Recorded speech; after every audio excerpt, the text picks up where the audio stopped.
DV class 7 science chapter 5 heat का solution करेंगे हम आज।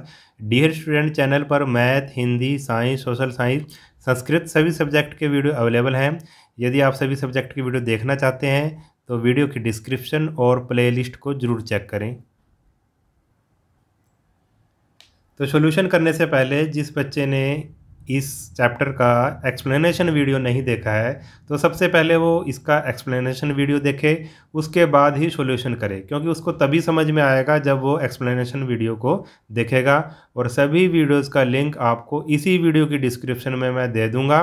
ठीक है, आप वहाँ पर जाएं, डिस्क्रिप्शन को चेक करें और एक्सप्लेनेशन वाला वीडियो देखें, या फिर आप प्लेलिस्ट को चेक करके भी वो वीडियो देख सकते हैं। तो शुरू करते हैं इसका सॉल्यूशन। ए पार्ट है filling the blanks. Heat is a form of, heat किसकी फॉर्म है? Form of energy. तो इसका आंसर होगा energy. Heat is a form of energy. Next है हमारे पास second, the range of clinical thermometer is from. जो क्लिनिकल थर्मोमीटर होता है, यानी कि जो डॉक्टर के पास थर्मोमीटर होता है, उसकी रेंज कितने डिग्री सेल्सियस से कितने डिग्री सेल्सियस तक होती है? तो इसका आंसर होगा हमारा 35 degree Celsius to 42 degree Celsius. ठीक है, और जो दूसरा थर्मामीटर होता है, लेबोरेटरी वाला थर्मामीटर होता है, उसकी range -10 degree Celsius to 110 degree Celsius होती है। थर्ड है water is a conductor of heat. तो इसका आंसर होगा water is a bad conductor of heat, या फिर आप कह सकते हैं poor conductor of heat. Fourth है land and sea breezes help to maintain the dash of air. जो लैंड और जो सी ब्रिज है वो क्या मेंटेन करती हैं एयर के लिए? Maintain the temperature of the air, temperature of the air. Fifth है transfer of heat from the sun to earth takes place mainly through the process of. जो सन से अर्थ तक जो हीट आती है, ट्रांसफ़र होती है, वो किस प्रोसेस से होती है? तो इसका आंसर आएगा हमारा रेडिएशन।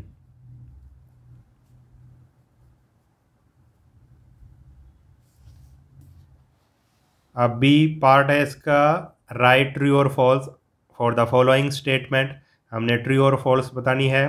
फर्स्ट है heat can not be produced by doing work. इसने कहा है हीट वर्क के द्वारा प्रोड्यूस नहीं की जा सकती, कैन नॉट कहा है, तो ये क्या आ जाएगा? फॉल्स। वर्क डन करेंगे तो हम हीट को प्रोड्यूस कर सकते हैं। ठीक है, जैसे हम अगर अपने हाथों को रगड़ेंगे तो हमने वर्क किया है कुछ, तो हीट प्रोड्यूस होगी, हमारे हाथ गर्म हो जाएंगे। सेकंड है no gaps are left between the rails of railway track. जो रेलवे ट्रैक होता है उनके बीच में कुछ भी गैप नहीं रखा जाता, तो रेलवे ट्रैक के बीच में गैप रखा जाता है, तो इसका आंसर भी हो जाएगा फॉल्स। थर्ड है poor conductor of heat are also good insulator of heat. देखो, पुअर कंडक्टर कह लो या गुड इंसुलेटर कह लो, बात एक ही होती है। ठीक है, पुअर कंडक्टर और गुड इंसुलेटर मतलब एक ही है इनका। तो poor conductor of heat are also good insulator of heat, तो इसका आंसर आ जाएगा फॉल्स, सॉरी ट्रू। फोर्थ है ventilators when provided in rooms are located near their roofs.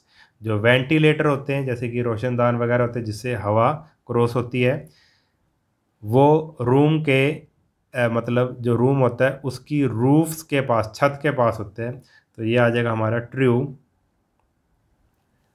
Fifth है a material medium is required for transfer of heat by the process of radiation. Radiation का जो process होता है उसमें किसी material medium की ज़रूरत पड़ती है, तो इसका आंसर आ जाएगा फॉल्स। रेडिएशन के लिए किसी भी तरह के मीडियम की ज़रूरत नहीं पड़ती। अब सी पार्ट है हमारे पास, tick the correct option. Correct option को हमने टिक करना है।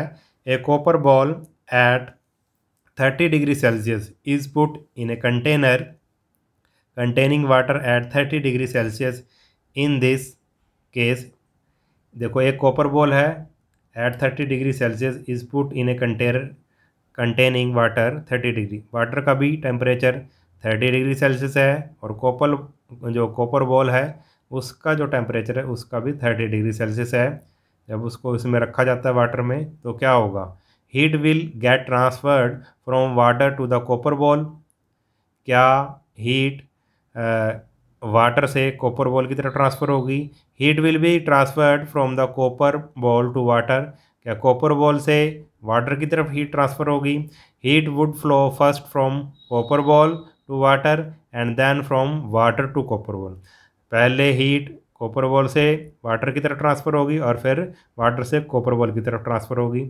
और फोर्थ है हमारे पास, there would be no transfer of heat between the copper ball and water. Copper ball और वाटर के बीच में कोई भी ट्रांसफ़र ऑफ हीट नहीं होगा। तो यही इसका आंसर होगा। इसका रीज़न क्या है? क्योंकि दोनों का टेम्परेचर क्या है, सेम है, इसलिए ट्रांसफ़र ऑफ हीट उन दोनों के बीच में नहीं होगा।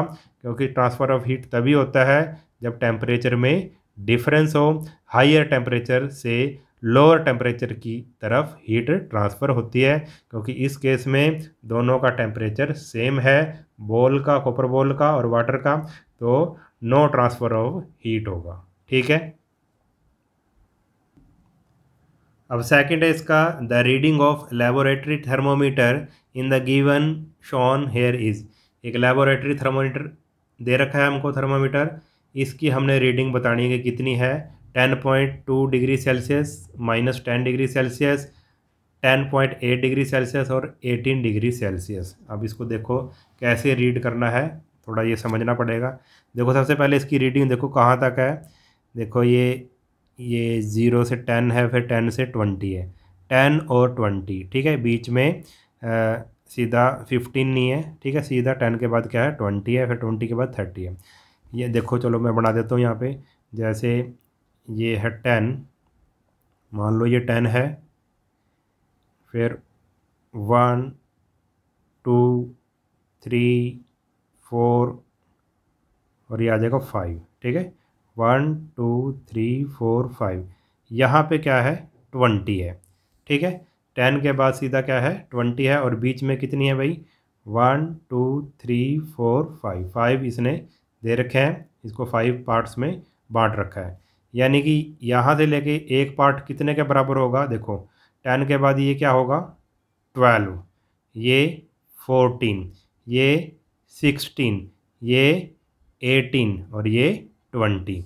तो ये कहाँ पे है भाई, 20 से जस्ट थोड़ा सा पहले है, ये यहाँ पे है, ठीक है। ये मैंने बड़ा करके दिखाया है। तो इसका आंसर क्या होगा, 18 डिग्री सेल्सियस, ठीक है। थर्ड है, it is not convenient to use the laboratory thermometer to measure our body temperature, this is so because.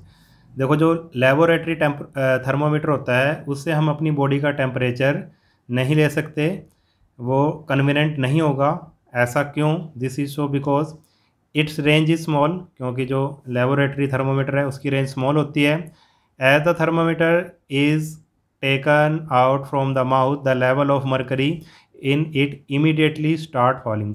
जैसे ही थर्मामीटर मुंह से बाहर निकाला जाएगा उसका जो मर्करी का लेवल है वो एकदम से फॉल कर जाएगा। थर्ड है, our body does not transfer heat to its bulb. जो हमारी बॉडी है वो हीट को ट्रांसफ़र नहीं करेगी बल्ब तक। फोर्थ है, it takes a very long time to acquire the temperature of the body. और इसको बहुत ज़्यादा टाइम लगेगा बॉडी का टेम्परेचर लेने में। तो इसका होगा आंसर हमारा, as the thermometer is taken out from the mouth. जैसे ही थर्मामीटर को, जो ये लेबोरेटरी थर्मामीटर होता है, जैसे ही हम इसको मुंह से बाहर निकालेंगे तो एकदम से जो मरकरी का जो लेवल है वो नीचे आ जाएगा, ठीक है। इससे हमें फिर सही से रीडिंग नहीं पता लगेगी, इसलिए हम लेबोरेटरी थर्मामीटर का यूज़ नहीं करते बॉडी का टेम्परेचर लेने के लिए। फोर्थ है, when we hold our hands close to the side of a flame they get warm up mainly due to। जब हम आग जो जली होती है उसके साइड में क्लोज, उसके पास अगर अपने हैंड्स ले जाते हैं तो वो गर्म कैसे हो जाते हैं, they get warm. Conduction as well as convection, conduction, radiation, convection. तो हमारे हाथ, जब हम आग के साइड में हाथ रखते हैं तो हमारे हाथ गर्म कैसे होते हैं? रेडिएशन के थ्रू होते हैं। जैसे सन होता है, ठीक है, अगर हम धूप में बैठेंगे तो अगर हम धूप में बैठेंगे तो हमारा शरीर गर्म हो जाएगा। किसके कारण होगा? क्योंकि सन से जो रेडिएशन आती है उसके कारण, ठीक है, जो हीट का जो ट्रांसफ़र होता है सन से हमारी बॉडी तक, वो रेडिएशन के थ्रू होता है। ऐसे ही आग में भी ऐसा ही होता है, ठीक है। जो अगर हम हाथ रखेंगे आग के पास साइड में तो रेडिएशन के थ्रू हमारे हाथ गर्म हो जाएंगे। फिफ्थ है the freezer compartment in A refrigerator is usually put near its top. जो फ्रीज़र कंपार्टमेंट होता है फ्रिज के अंदर, रेफ्रिजरेटर के अंदर, वो is usually put near the top, वो हमेशा ऊपर होता है। This provide good cooling through out the refrigerator through. इसके कारण जो रेफ्रिजरेटर के अंदर कूलिंग रहती है थ्रू किसके द्वारा? The good conductivity of air, the radiation of heat by the food item kept inside the refrigerator, the setting up of convection current in the air inside the refrigerator, transfer of heat bye conduction and radiation. देखो, जो हमारा जब हम fridge में, refrigerator में बर्फ़ जमाते हैं तो आपने अधिकतर देखा होगा कि बर्फ़ जमाने का जो बॉक्स होता है वो हमेशा ऊपर होता है, ठीक है। ऐसा क्यों होता है? उसके कारण जो फ्रिज में कूलिंग बनी रहती है। तो इसका आएगा third, the setting of convection current in the air inside the refrigerator, ठीक है। कन्वेक्शन करंट बनाने के लिए जो रेफ्रिजरेटर के अंदर जो क्या है, एयर है, उसमें कन्वेक्शन करंट बन जाता है जब जो ठंडा, मतलब आप कहोगे जो फ्रीजर कंपार्टमेंट है जब वो टॉप पर होता है, ठीक है। देखो, जो आपको पता है ना, जो गर्म हवा होती है वो हल्की होकर ऊपर उठती है। तो ऊपर अगर बॉक्स बना हुआ है, ठंडा फ्रीजर बना हुआ है कंपार्टमेंट, तो ऐसे नीचे की जो फ्रिज के अंदर की जो नीचे की, ठीक है, नीचे से जो गर्म हवा है वो उठकर ऊपर जाएगी और इस ठंडे बॉक्स से, इस ठंडे फ्रीजर से टकरा के वापस आएगी और जो इसमें जो फ्रिज में जो चीज़ें पड़ी हैं उनको ठंडा करेगी। ऐसे ही ये कन्वेक्शन करंट चलता रहेगा। ऐसी गर्म हवा ऊपर जाएगी, इस फ्रीजर से टकराएगी, ठंडी होकर नीचे आएगी, ठीक है। गर्म हवा, ठीक है, ऊपर जाएगी, फ्रीजर से टकराएगी, नीचे आएगी। ये कन्वेक्शन करंट ऐसे बन जाएगा और फ्रिज में रखी, ये रेफ्रिजरेटर में रखी सभी चीज़ें ठंडी हो जाएंगी, ठीक है। इसलिए इसको टॉप में रखा जाता है, ठीक है। तो इस वीडियो में हम इतना ही करेंगे। अगर वीडियो आपको अच्छा लगा है तो चैनल को सब्सक्राइब कर लेना और वीडियो को अपने सभी दोस्तों के साथ शेयर ज़रूर कर देना। मिलते हैं नेक्स्ट वीडियो में, तब तक के लिए नमस्कार।